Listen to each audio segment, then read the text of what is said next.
फवाद की शादी का वलीमा शहर के एक बड़े शादी हॉल में रखा गया। हॉल रंग बिरंगी रोशनियों से जगमगा रहा था। मेहमानों का रश बढ़ता जा रहा था। हर तरफ कह के खुशियों की आवाजें और मुबारकबादों का सिलसिला जारी था। फवाद कीमती शेरवानी पहने स्टेज पर बैठा हर आने वाले से मुस्कुराकर मिल रहा था। लोग इसकी कामयाबियों के किस्से सुना रहे थे। कोई कहता कि फवाद ने बहुत तरक्की की है, कोई इसकी गैर मुल्की कंपनी की मुलाजमत का जिक्र करता, तो कोई इसकी किस्मत को सराहता। फवाद हर तारीफ सुनकर फखर से सीना तान लेता।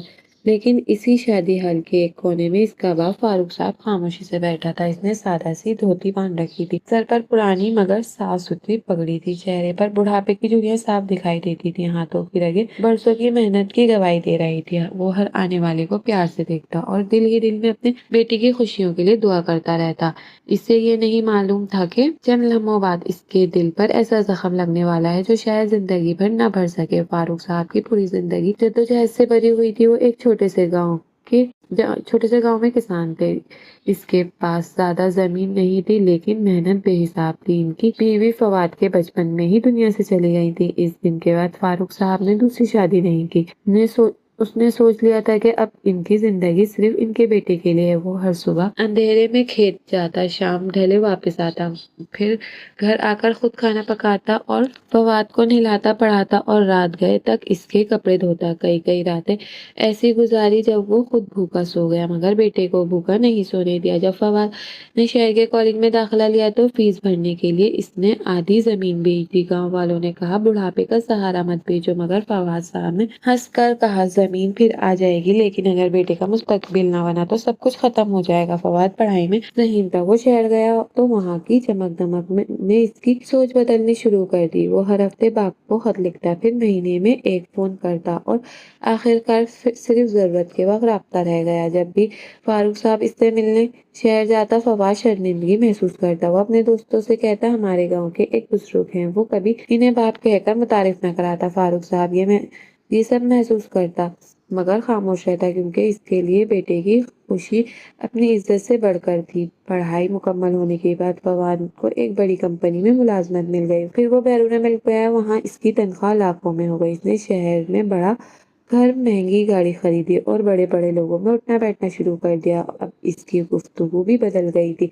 इसे गाँव की हर चीज पुरानी और बेवक लगने लगी थी। एक दिन इसने बाप से कहा अब्बा आप गांव में ही रहा करें, शहर का माहौल आपके लिए नहीं। फारूक साहब ने मुस्कुराकर हाँ कर दी, क्योंकि वो बेटे पर बोझ नहीं बनना चाहते थे। वक्त गुजरता गया, फिर फवाद की शादी तय हो गई। लड़की एक अमीर घराने से थी। शादी की हर तकरीब निहायत शान शौकत से हुई। वलीमा सबसे बड़ा था। शहर के मोअज़्ज़िज़ लोगों, सियासतदान, कारोबारी शख्सियत और बैरून मुल्क से आए मेहमान सब मौजूद थे। फारूक साहब सुबह सवेरे गांव से तैयार होकर आया था। इसने अपनी सबसे अच्छी धोती पहनी, वही पगड़ी बांधी थी जो इसकी मरहूम बीवी ने कई साल पहले अपने हाथों से तैयार की थी। वो दिल में बेहद खुश था। आज इसके बेटे की जिंदगी का सबसे अहम दिन है। तकरीब उरूज पर थी कि अचानक फवाद स्टेज से उठकर बाप के पास आया। उसने इर्द गिर्द देखा ताकि कोई सुन ना ले, फिर आहिस्ता से अब्बा के कान में बोला अब्बा जान, अभी कनाडा से मेरा एक खास मेहमान आने वाला है। वो बहुत बड़ा आदमी है। आपको इस धोती में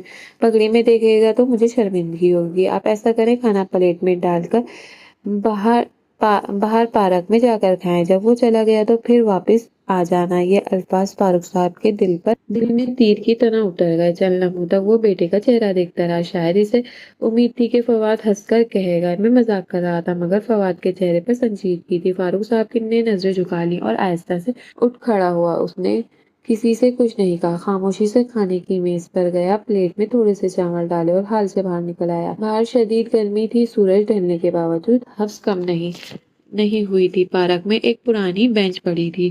फारूक साहब इस पर बैठ गया। इसने प्लेट अपनी गोद में रखी, एक एक लुकमा उठाया, मगर हाथ कांप गया। इसकी आंखों में आंसू निकलकर सीधे चावलों में गिरने लगे। उसे वो दिन याद आया जब फवाद बचपन में जिद करता था अब्बा आप भी मेरे साथ बैठकर खाना खाएं, और आज वही बेटा इसे लोगों से छुपा रहा था। फारूक साहब ने आसमान की तरफ देखा और दिल ही दिल में कहा ए अल्लाह, अगर मेरी परवरिश में कोई कमी रह गई तो मुझे माफ कर देना। मैंने अपनी वसात से बढ़कर कोशिश की थी। इसी दौरान हाल के बाहर अचानक कई गाड़ियां रुकी। सिक्योरिटी एहलकार पहले उतरे, फिर एक लंबी सियाह गाड़ी का दरवाजा अंदर से खुला। इससे एक वजीह नौजवान निकला, जिसके साथ दो 3 लोग भी थे। हॉल के अंदर दौड़ते हुए इस्तकबाल के लिए पहुंचे। फवाद भी जल्दी से स्टेज से नीचे उतरा। इसके चेहरे पर खुशी साफ नजर आ रही थी, क्योंकि ये वही मेहमान था जिसका इसे शिद्दत से इंतजार था। वो आगे बढ़ा और मुस्कुराते हुए इस मेहमान का इस्तकबाल करने के लिए हाथ फैलाया, मगर अगले ही लम्हे ऐसा मंजर सामने आया जिसने फवाद के कदम वहीं जमा दिए, क्योंकि वो मेहमान फवाद से मिलने के बजाय तेजी से इसकी तरफ से गुजरा और सीधा पार्क की तरफ बढ़ने लगा, जहां फारूक साहब खामोशी से आंसुओं के साथ अपनी प्लेट ले बैठा था। वो नौजवान तेज कदमों से फारूक के करीब पहुंचा तो फारूक साहब ने हैरत से सर उठाया। वो अभी कुछ समझ भी न पाया था कि नौजवान ने झुककर इनके कदमों को हाथ लगा लिया और दोनों हाथों से इनके पाँव को थामकर अपनी आंखों से लगा लिया। फारूक साहब घबरा गए। उन्होंने फौरन इसे उठने की कोशिश की, मगर नौजवान ने एहतरामन कहा, बाबा जी आज अगर मैं आपके कदम न चूमता तो सारी जिंदगी खुद को माफ ना कर पाता। मेरे लिए आप किसी फरिश्ते से कम नहीं। मंजर देखकर हाल के दरवाजे पर खड़े तमाम लोग हैरत से एक दूसरे का मुंह देखते रहे। फवाद के चेहरे का रंग उड़ गया। इसकी समझ नहीं आ रहा था आखिर कनाडा से आया हुआ इतना बड़ा मेहमान इसके गरीब बाप को कैसे जानता है। नौजवान ने फारूक साहब का हाथ पकड़ा और इन्हें आहिस्ता से बेंच से उठाया और अपनी रुमाल से इनके हाथ साफ किए और प्लेट एक तरफ रख दी। इसने देखा कि चावलों में आंसू गिरे हुए हैं तो इसकी आंखें भी भर आईं। इसने धीमी आवाज में कहा, बाबा जी आप यहाँ धूप और गर्मी में क्यों बैठे हैं? आपकी जगह तो अंदर सबसे आगे होनी चाहिए। फारूक साहब की नजरें झुक गई। सिर्फ इतना कहा कि बेटा भी यही ठीक है, अंदर बहुत रश है। नौजवान ने इनकी बात का मतलब समझ लिया। इसने एक लम्हे के लिए फवाद की तरफ देखा। इसकी निगाहों में नाराजगी साफ झलक रही थी। हाल के अंदर मौजूद हर शख्स खामोश हो चुका था। नौजवान ने फारूक साहब का हाथ मजबूती से थामा और इन्हें साथ लेकर हाल के अंदर दाखिल हुआ। लोग खुद ब खुद रास्ता छोड़ते गए। वो सीधा स्टेज के सामने पहुंचा और माइक में अपना हाथ में लिया और फिर उसने कहा, आज मैं यहाँ सिर्फ फवाद की दावत पर नहीं आया, बल्कि एक ऐसे इंसान से मिलने आया हूँ जिसका कर्ज मैं कभी अदा नहीं कर सकता। सब लोग हैरत से इसकी बात सुनने लगे। इसने कहना शुरू किया, आज से तकरीबन 25 साल पहले मैं एक गरीब घर का लड़का था। मेरे वालिद का इंतकाल हो चुका था। मेरी माँ शदीद बीमार थी। हमारे घर में कई दिन चूल्हा नहीं चलता था। मैं पढ़ना चाहता था, मगर फीस भरने के पैसे नहीं थे। एक दिन मैं रोता हुआ गांव के स्कूल से वापस आ रहा था तो रास्ते में एक किसान ने मुझे रोक लिया। उसने पूछा, क्यों रो रहे हो? मैंने सब कुछ बता दिया। इस किसान ने इसी वक्त अपने जेब में मौजूद सारे पैसे मेरे हाथ में रख दिए और कहा, बेटा पढ़ाई कभी मत छोड़ना, अल्लाह रास्ता बना देगा। मैंने कहा, चचा आपका नाम बता दे। तो उन्होंने सिर्फ इतना कहा, नाम जानकर क्या करोगे? जब भी कामयाब हो जाओ तो किसी गरीब बच्चे की मदद कर देना, यही मेरे पैसों का बदला होगा। नौजवान की आवाज भरने लगी। इसने कहा, वो किसान यही फारूक साहब थे। इन पैसों से मेरी फीस जमा हुई, फिर मैंने मेहनत की, स्कॉलरशिप मिली, बैरून मिल गया। जब आज अल्लाह ने मुझे इज्जत दी है, दौलत दी है और एक बड़ी कंपनी का मालिक बना दिया है, मगर मैं इनका चेहरा कभी नहीं भूला। मैं हर साल गांव जाकर इन्हें ढूंढता रहा, मगर पता चला कि वो अपने बेटे के पास शहर चले गए। जब फवाद ने मुझे अपनी शादी की दावत दी तो मैं अपने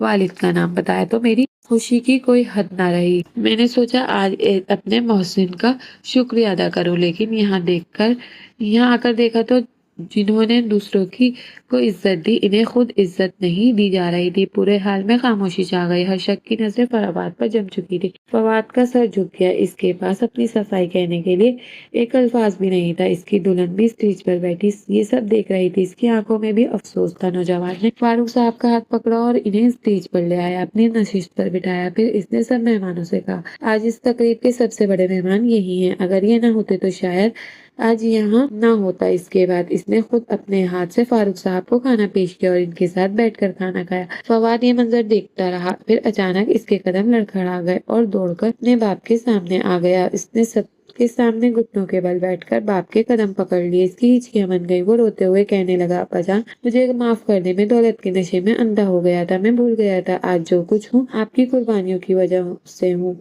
मैंने आपके दिल में बहुत दुख पहुंचाया है। अगर आज आप मुझे माफ ना करेंगे तो मैं कभी खुद को माफ नहीं कर सकूंगा। फारूक साहब की आंखों में आंसू जारी थे। उन्होंने कांपते हाथों से बेटे को उठाया और सीने से लगाया। फिर धीरे से बोले, बेटा बाप अपने बच्चों से नाराज नहीं रहता।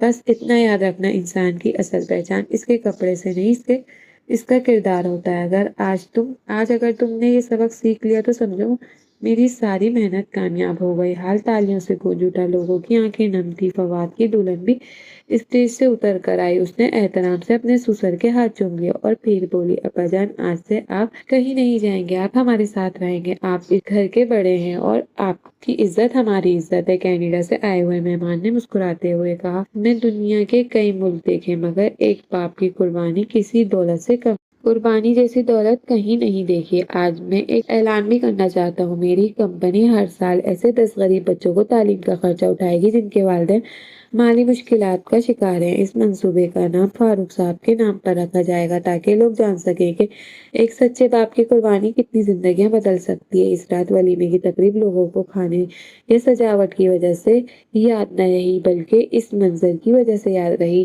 جب ایک غریب کسان کی پگڑی نے دولت کے غرور اور کو شکست دی تھی اور سب نے اپنی آنکھوں سے دیکھ لیا تھا۔ عزت کپڑوں سے نہیں بلکہ کردار اور قربانی سے ملتی ہے، اور فواد نے اسی دن دل میں عہد کر لیا تھا، اب وہ زندگی بھر اپنے باپ کا سر جھکنے نہیں دے گا بلکہ اسی باپ کے قدموں میں اپنی ہر خوشی رکھ دے گا، کیونکہ وہ سمجھ چکا تھا کہ دنیا کا سب سے بڑا سرمایہ دولت نہیں بلکہ ماں باپ کی دعا ہوتی ہے اور ان کی عزت ہوتی ہے۔